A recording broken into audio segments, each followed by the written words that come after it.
Here today to discuss global macroeconomic issues, we have Ion-Marc Valahu, Fund Manager from Clairinvest. Good afternoon. Good afternoon. So first of all, let's talk about US and the Federal Reserve.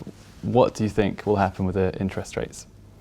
Well, I think it's twofold. On one side, they've missed their opportunity to raise rates in May, June of last year, and then they did it again in September, finding excuses about emerging market slowdown, etc. So that's done, and I think that opportunity is gone. And in the interim, the data has not been so excellent. It's steady growth, but nothing extraordinary, especially on the manufacturing side. And the overall growth in the world is also not extraordinary. Now we got last Friday the NFP numbers, the unemployment numbers, and they did manage to beat expectations. But I think if you look through those numbers, the issue is that the big number came out from a lot of hiring on the pre-season holiday season, and that's not realistic to expect that to continue over into next year.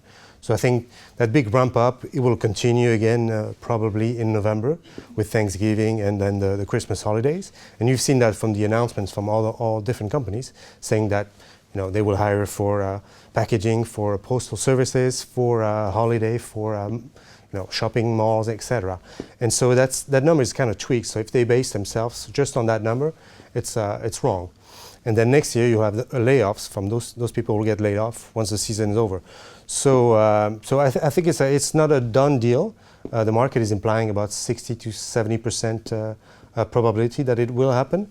And another factor that I find that very dangerous maybe is that to do the first rate hike in 8 years and to do it in December, right before a year closing of all bank balance sheet, company balance sheet, or fund balance sheet, is kind of tricky, and I think it could disrupt a lot the markets at this time. Interesting. Well, we could spend a long time just talking about that, but you mentioned a holiday season, so let's look at Christmas. Will there be a year-end rally, do you think? Well, the rally has started since the correction, after the correction in August, September, on expectations that, well, the Fed didn't raise at that time, and then the economy got better. The scare in China was just a scare, and nothing else, nothing bad turned out of it. And so we've been having a nice rally ever since.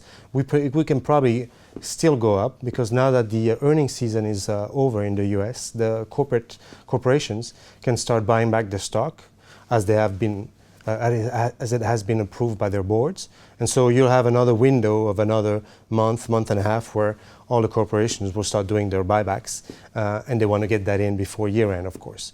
Now the Fed meeting is on the 16th. Prior to that, we have the ECB meeting on the 3rd.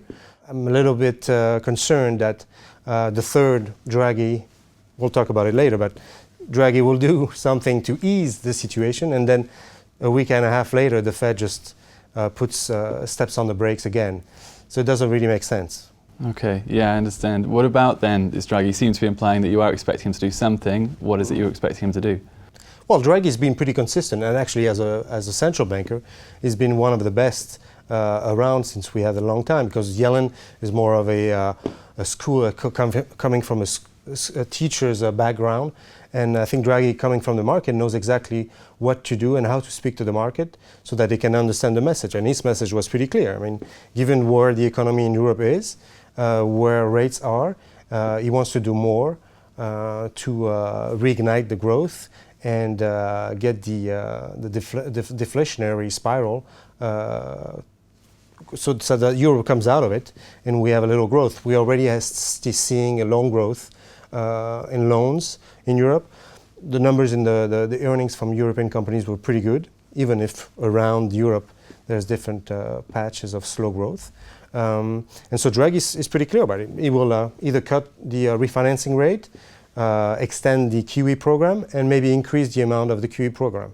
So then the euro has already been moving down against the dollar. We're hitting almost the lows of the year, which are 107 now. I mean, there's no problem. We can go back to 105 for sure. And so then you have two different diverging central banks one raising and then the one cutting. So I think it's going to be a tough call for the Fed because the dollar is going to go through the roof. And looking at the earnings from U.S. corporations, they're already whining about the dollar's effect on their revenues and all that. So if you do on top of that another increase in rates, the dollar will just shoot up. Next month should be very interesting. Exactly, yeah. Thank you for your insight today, Ion-Marc, as well. Thank you. And thank you for watching. Be sure to click back to Dukascopy TV for more updates and exclusive interviews. We'll see you next time.